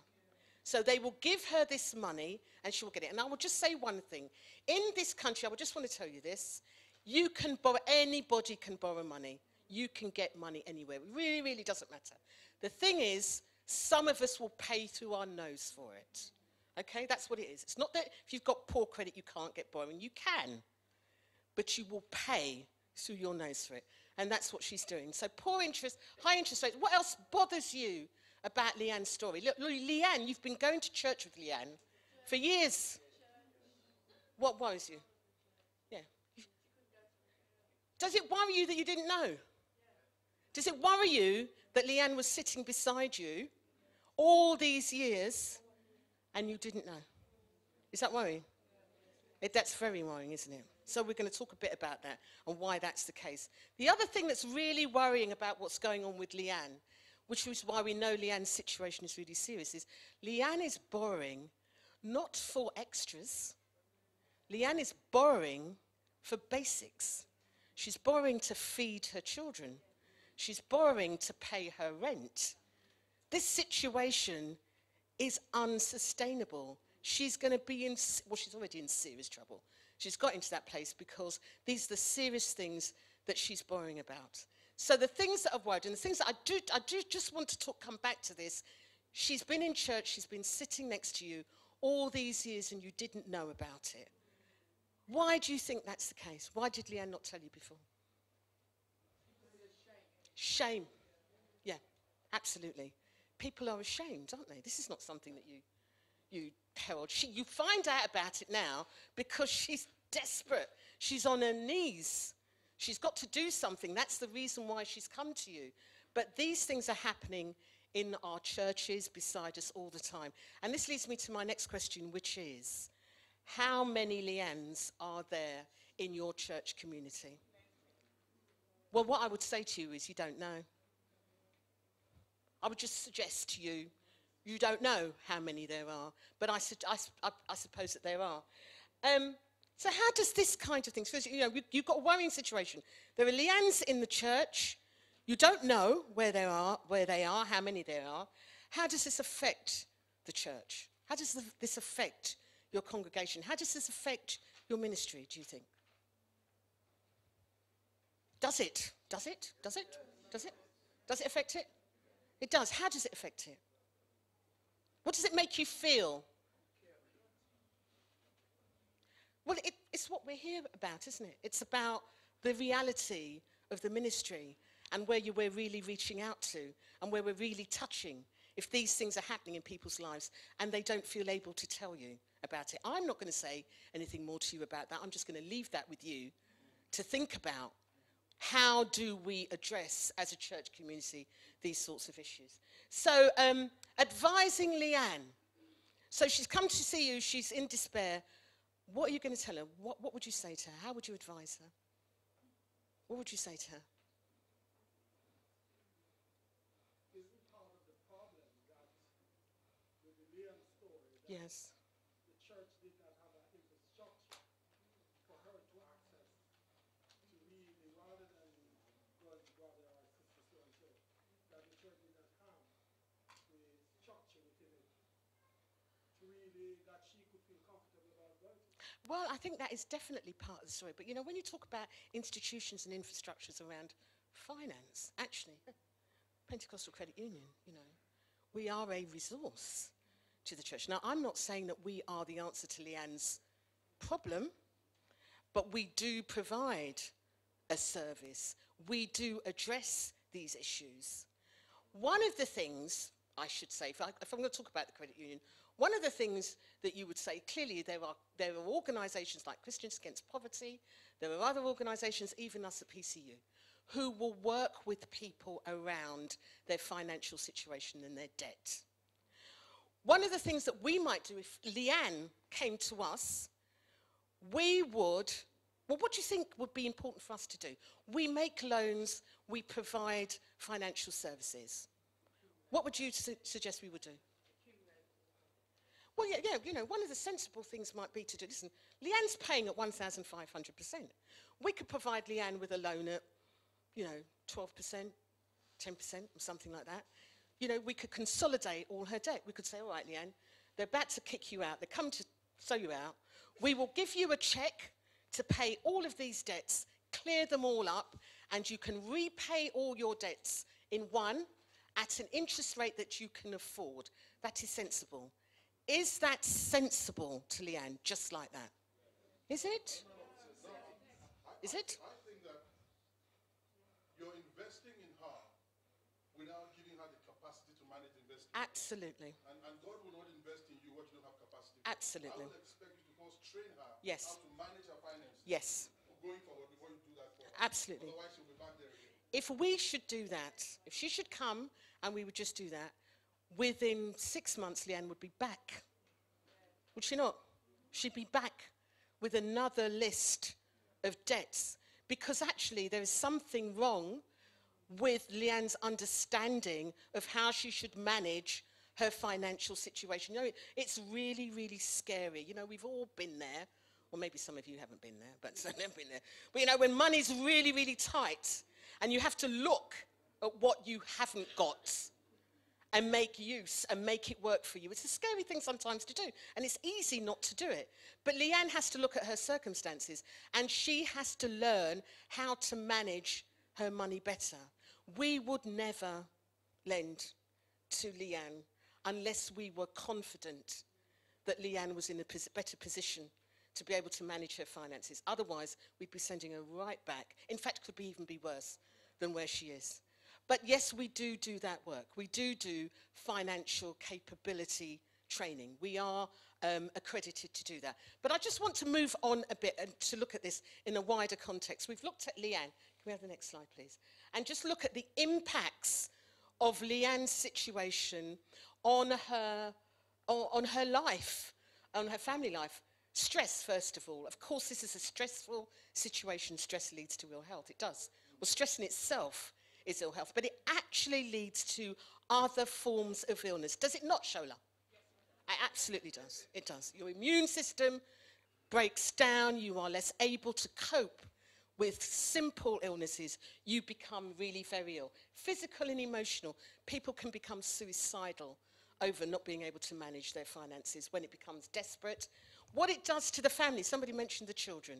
The family, it's critical in relation to family breakdown of family life, breakdown of marriages, breakdown of relationships, and it impacts. And we know that children, there's been research that shows that children who come from families who are living with debt or financial exclusion do less well generally in life. It has a major impact. But also crime. It leads to crime. There's the low-level crime, people stealing food, going to the shop, stealing food from the counters, stealing nappies and things like that. But there is also the risk of the very serious levels of crime when money becomes glamorized. When money becomes a means in itself, not a means to an end, but a means in itself, and just the accumulation of money becomes so important that leads to very serious levels of crime. So actually, the impacts are desperate. Can we just have the next slide, please? So let's talk about what's going on with in our communities and with Liam, and with Leanne. Financial exclusion, which is what we're talking about, and is something that us at the Credit Union is desperate, really, to address in our communities. is where people are unable to access mainstream financial services for a range of different reasons, actually, because they're socially excluded, because of poverty and inequality, because of these structural inequalities in our economic system. We're going to talk about some of those inequalities, but there are people who can't get access to mainstream services, so they have to use undercover services. Not getting access to mainstream services, not being able to get a bank account. No, there are people who can't get a bank account. They call them the unbanked. If you're in that situation, you can't participate. You can't be part of the community's economic system. It leads to poverty. It leads to debt. So it affects people on low incomes. Can I have it back, please? It leads to low incomes. We know that there are some communities who are more likely to be excluded. We know that there are black and minority ethnic communities, African and Caribbean communities, Pakistani and Bangladeshi communities are some communities, not all, but are some of the communities that are likely to be impacted. The long-term sick and disabled and women. And it often happens because there's an unwillingness, of course, of financial providers to engage with customers who potentially can't pay. So if you can't pay, if people feel that you're poor and you can't pay, they don't want to give you financial services. They don't want to loan you money. They don't want to do things like that too. But there is something called the poverty premium. Has anybody heard this term? The poverty premium. What is it, Marcia? Yeah, absolutely. Do you know about that? When we talked about structural inequalities, our system, our economic system is set up so that the richer you are, the richer you can become. The poorer you are, the poorer you will stay and can become. And the poverty premium is one of those things. So, for instance, if you don't have a bank account, you can't pay your gas and your electricity bill by direct debit. But if you don't pay your gas and electricity bill by direct debit, you pay more for your gas and electricity bill. Yeah? If you live in certain areas, you will not be able to get, your insurance premium will be higher. If you live in an area where there's more crime, where there's disadvantage, you will pay more for your insurance. If you can't afford to pay, if you have problems with your gas and electricity and they decide to put a key meter in, you pay £50 a year more because you've got a key meter. And there was an appalling situation a few years ago where there was a London authority, the housing benefits team in this London local authority were charging premium rate, the premium rate, when you dialed in, when people on housing benefit were dialing in, they were paying a premium rate charge. It took a court to tell them to stop it. You know, so the whole system is geared up. The poverty premium is where people do that. And these are things that keep us poor. So I just want to move quickly on, thank you, about, to look at some of these issues about it. And I just want to ask you, is the economic health of your church community important to you? Yes, it is. It is, thank you. What can you do to improve it? What can you do to improve it? Church leaders, what can you do to improve it? What interventions can you make to make it better?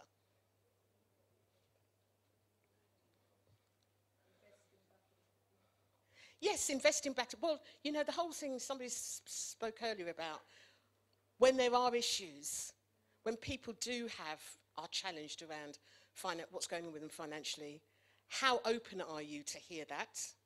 And most importantly, how able are you to help with that?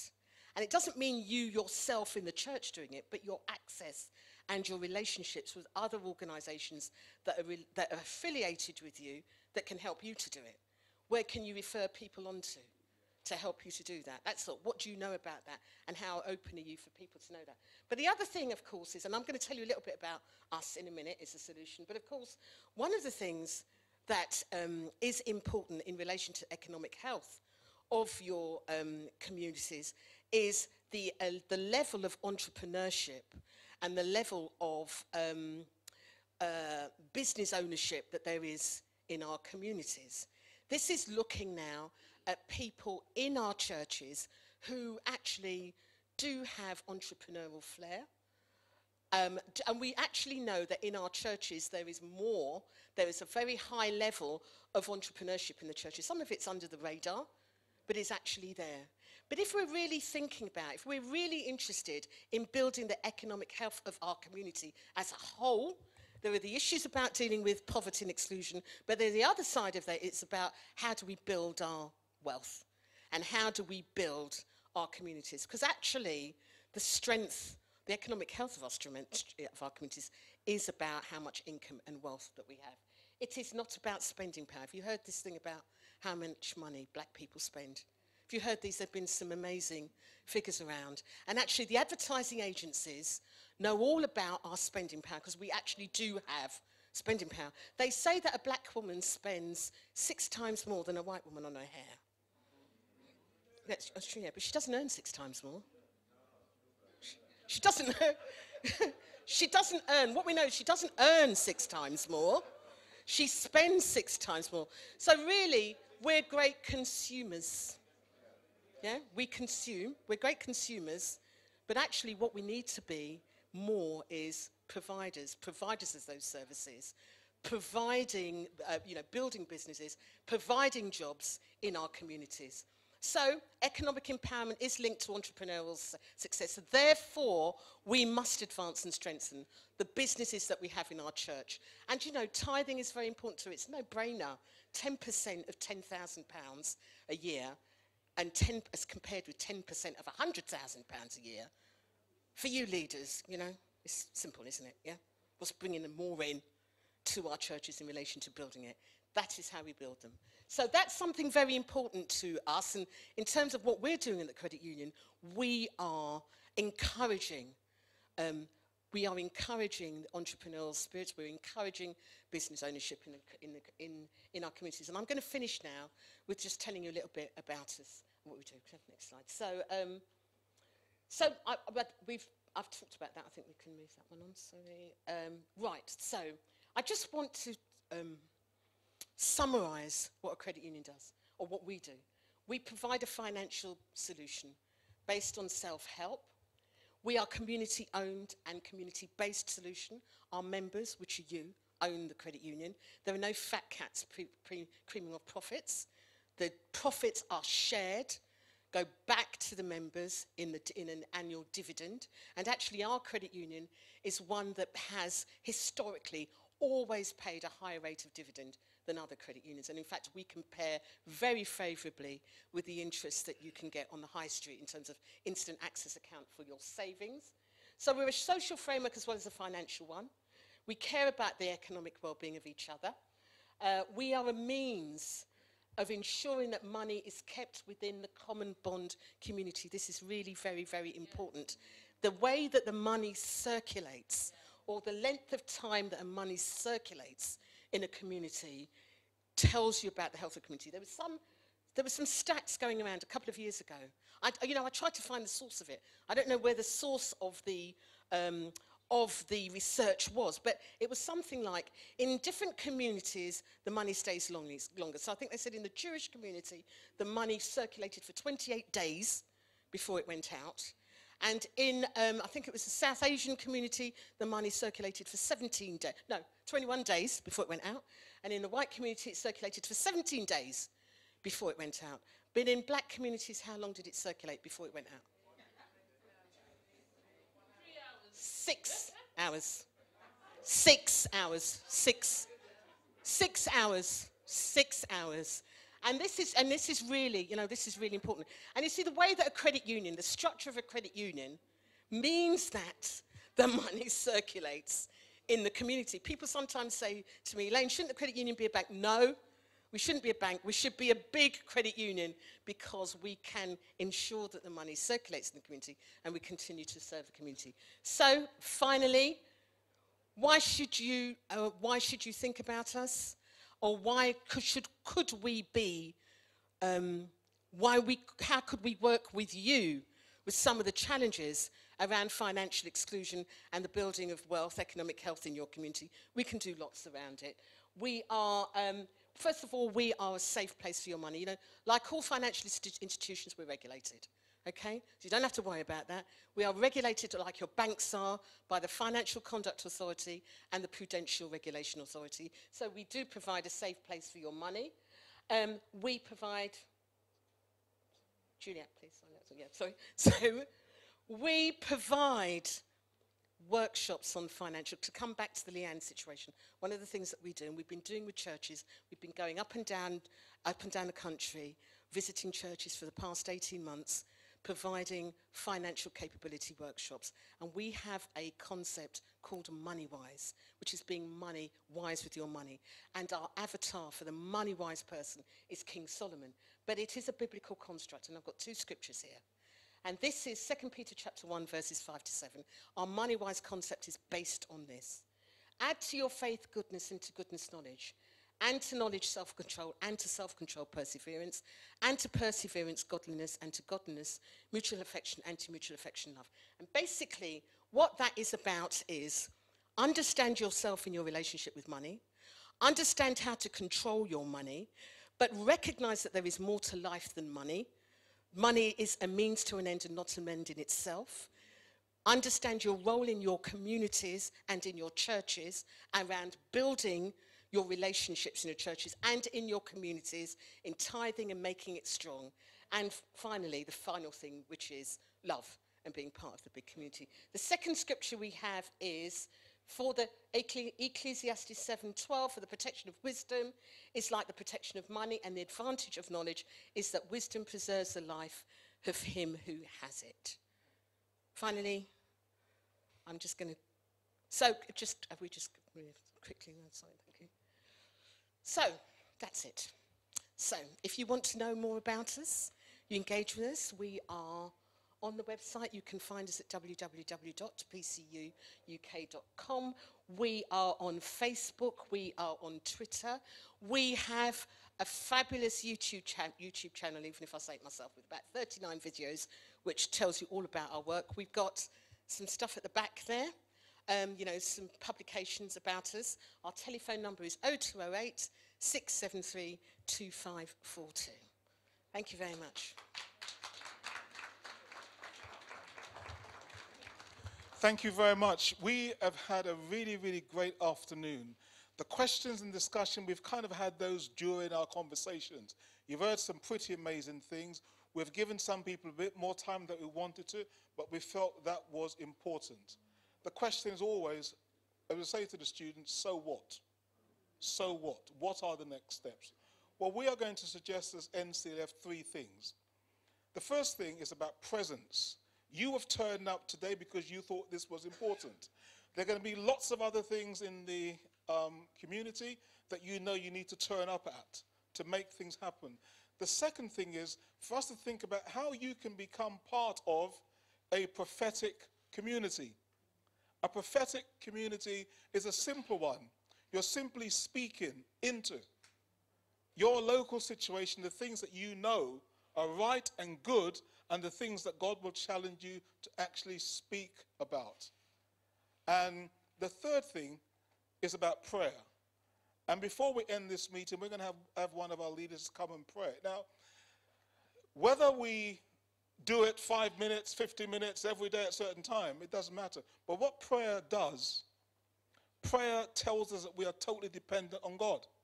We've got ideas, but God has got wonderful things he wants to show us. We want people to pray, of course we do, but we also want people to participate. We would love you to make sure you've got a copy of the manifesto. We'd love you to take it back to your church to study, to use it in discussion. We're talking about impact. Use it, build upon it, and as Elaine rightly said, when we come to update this manifesto, we will be having another section to do with finance and well-being, because that is so, so important. You mustn't leave this place unless you register, because we want to be in touch with you. We want to know your email, whatever you want to give us. I think there are some forms at the back so that we can keep in touch. We will be having another election fairly soon. We may even have one sooner than we think. This was the first time the black majority churches in the UK decided to produce a manifesto. You saw the video. David Cameron endorsed it. We had Grail in there. Everyone said wonderful things. But you know what politicians are like. They say wonderful things when they're with you, when they want to get your votes. We have said we want them to engage with us throughout the time. Now, if you're a church leader, ask yourself, when last did you invite your local council to your church? just for a cup of tea and some biscuits to tell them that you want to help them. When last have you invited your local MP to come and talk to you? I'm saying the manifesto give you some ideas. I want to, before Pastor Michelle come, again to say thank you. And listen, it's never about the people that don't come. They're missing it. You've heard some great things there, isn't it? You can't change anything unless you turn up. So we want to thank you for turning up, for giving up your time, and I'm sure there will be some refreshments afterwards, isn't it? So before Pastor Michelle come, I think Pastor Addy wants to say a few things, then Yes. Dr. Michelle's going to come and pray for us. Well, I'm going to ask for 2 prayers and last words before we go. I'd like Apostle Williams to pray and give a last word, but also after that, Dr. Michelle. I know there's a lot of food, like they said, but I just lost that there. You were going to say something? Okay. If you find a phone line somewhere missing, I believe it belongs to. Oh, it's here. Okay, I think they found it. Oh okay. So please, I also would like that, please, before you go, at the back there, as much information, take it with you. Each table, most of the information there is free, so that you can have a point of reference with you to take away with you. Very important for us. The other thing I'd like to say is that, please, NCLF is not a forum that has tithes and offering. So we're just going to leave a basket at the back for a retiring offering. As you're going, and I'm borrowing that from Les when I was with him during the week, and Marcia. Les says, don't take out of it, put into it. Don't retire into the basket, but please try, give us some things to help us keep doing what we do. And again, just before I hand over to Apostle, I want to thank you all. I want you to help me thank the NCLF team. The NCLF team.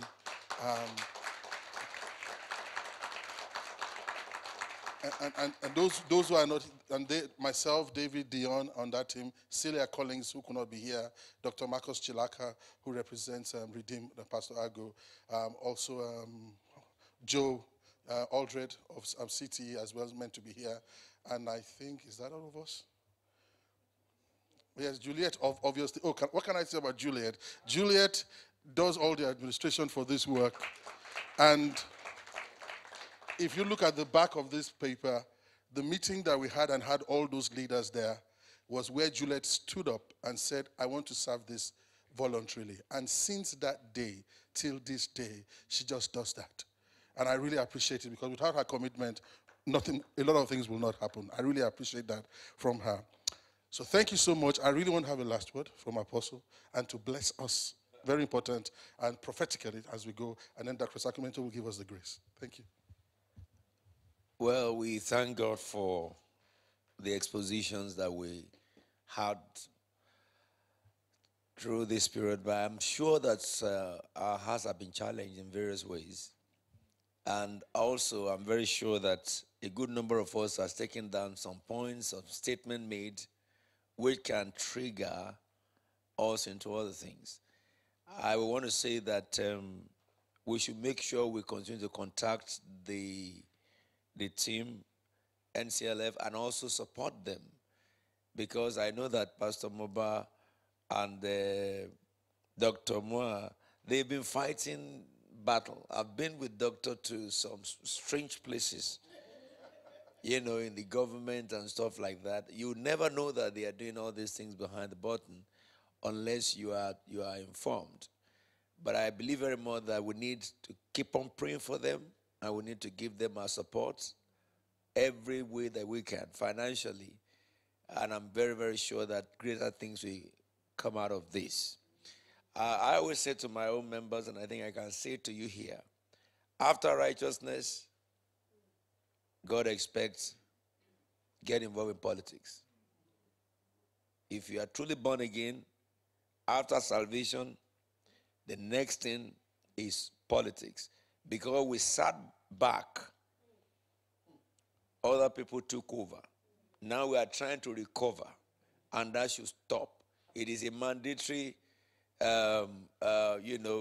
thing for me in my church that once you are born again, then join political party. And I always say to them, I don't have allegiance to any political party. You join those who win in your area. That is, if you have in your area a political party that wins a lot, that they have a great margin, join them. Whatever name they call them is not important. Because when you are in it, then you can effect changes. But if you join the political party that lose, you have determined that you amount to nothing. I was together that no political party is righteous. All men have sinned. So I encourage you, take the message to your church members. Let us engage in our local community. Let us engage in the council. Let us engage in the parliament. Let's engage with the police. Get more of your folks to join police. I have some in my church from teenage age. They've joined the police and in the army. Get them involved in all these streams of life so that if we talk about 10, 15 years now, we can be very confident that our foot is very deeply entrenched in what is going on. May the Lord continue to strengthen and bless us. Shall we just have a word of prayer? I think I should call the pastor who is supposed to do the closing prayer. Yes, please. Pastor Michel, please. Pastor Michel, could you lead us in the prayer? Pastor Michel, I want to specifically ask you to pray for this church. And look at, I was shocked when I got here and Apostle had got the choir ready for us. Please, can we appreciate them for all the And I was just going out there, trying to see some people off, and I saw a lot of parties and the food already mounted up again for all of us again, so that as we're going, you can have some things, both the physical and the spiritual together. Amen. And I just want to say it's tremendous appreciation, Apostle, once again, the leadership over the years. One thing he wouldn't tell you is that I don't know how Apostle has done this. So, a quantity surveyor for so many years, done well in Nigeria, and I thought studying was that finished. And then he goes on to do a serious degree in multimedia. You see all these things here, Apostle knows it inside out. I've seen it, he can man these things himself. And all of that. He's studied it, he understands it. And then when we began to talk about the issues about policy and everything, I was shocked when he said to me, I'm going to study law. I said, law? At this age, and not only does he get a degree, his first LLB, he's also now finished a distinction in LLM. And then he's now saying there's another exam he has next week in his first career, which was quantity survey, such administrators. And I'm saying, my goodness. Believe me, when I don't need anything more to say that somebody who really wants to serve his community and realize that he needs to learn and study to be able to serve them. I just want to appreciate you again for all of that, and thank you so much. I had to say that before we finish, and I'm also grateful for my sister who reminded me of that. We didn't have to. God bless you. And Pastor Omar is not here. She's always by your side. She's at the back. Oh, I've been trying to look for her. Because without her, definitely you won't be looking young at this age. So we also have to appreciate. Can we just appreciate her, please? Oh, she's there. There she is. Bless you. Dr. Sacramento is the one that has been championing for us our work with the Francophone churches, the French-speaking churches. There's a lot of them around, and that's why he's on the board, works and constantly. Even this event was printed in French as well and sent out. So he represents them. He stands to make sure we're engaging them, because that's another big community we must engage. But he's not going to pray in French. He will pray in English. God bless you. Thank you so much. Just a word before we close. I thought that we should remember this meeting for a couple of things. One is we need to engage. We need to engage our communities, as it was already said before, but in a new ways, because me as a teacher, computer science teacher, I work in a grammar school in Kent, and I work for the boys. And I remember an incident. In that incident, the boys could not do something, so I showed them. When they saw it, they said, "Oh, my Lord Jesus Christ." I said, "Whoa. Are you Christians?" They say, "Yes, we are." And they lowered the voice. I said, "Well, you need to work harder." Amen. Say, you will bless the Lord if you do things amazing and you have the faith of it. Amen. And this year I've turned into a girls' school. They are more engaged. they have a gospel choir in a grammar school. And they join together and work together. They express their Christianity. But when I talk to them, they say, we do not have a relationship with the pastor, the senior pastor. We want to be talking and discussing and having a conversation. This is missing because they are so bright. Today, in this grammar school, 60% are black. 60%. So there is a future in our community. So we need now to have that voice. I think of Numbers 27, where these 5 daughters of Zelophehad, they came up to Moses and said, we need a solution to our problem. Because they wanted a voice. They were not about challenging something or debating something. They wanted a voice. We need to be that voice. Why are we muted? Why the church is muted today? Is because we do not have. We've tried to bury our serious problems. We have those problems. And they are real. And we want us to be able to really tackle them and be proactive. Open up and speak to your people next to you. Particularly for those who are in training. I want to talk to you. Be proactive. Be capable of opening up to the young people. Because sometimes it's from outside that we get the challenge that makes you go forward. So let's stand up, please. And pray. And I want to pray so that we embrace excellencies. Just like this place, that is so beautiful, that is so really in tune with what we are aspiring to. We really want to see our community to be looking forward, to be looking for greatness, to be looking for places of influence, to be able to say, Lord, we will not lay back and stay behind. We want to go forward. We want to make sure that our voice is heard and that our values are respected, so that our people, our children, are motivated. They are stimulated emotionally. They are really feeling that they are valued. They are something in the society, that the parents are capable of changing their way of approaching their relationship to the children. That as they are stimulated, they become better and better every day. They believe in themselves. They believe that Jesus can change them. Lord, we bless you. We give you thanks because we want your name to be glorified, even in our communities. As we go forward, Lord, you give us that voice that makes our politicians change. Our politicians pay attention to what we are, to be able to see that there is a community that is valued, that has something to share. In Jesus' name, amen. And Father, we just thank you so much. This is the beginning of the whole matter. We ask for strength. Lord, we ask for grace. We ask for favor, that doors be open unto this group. Lord, we ask that you turn the heart of everyone who will hear, that the next meeting shall be greater than this. And before the next meeting, those of us who have heard will have turned our hearing to action. Lord, and we will take our place in the community for the sake of your name, that your name be exalted. May your peace and mercy be upon us all, even as we await your next coming. In Jesus' holy and anointed name we prayed. Shall we share the grace together in fellowship, please? May the grace of our Lord Jesus Christ, the love of God, and the fellowship of the Holy Spirit be with us now and evermore. Amen.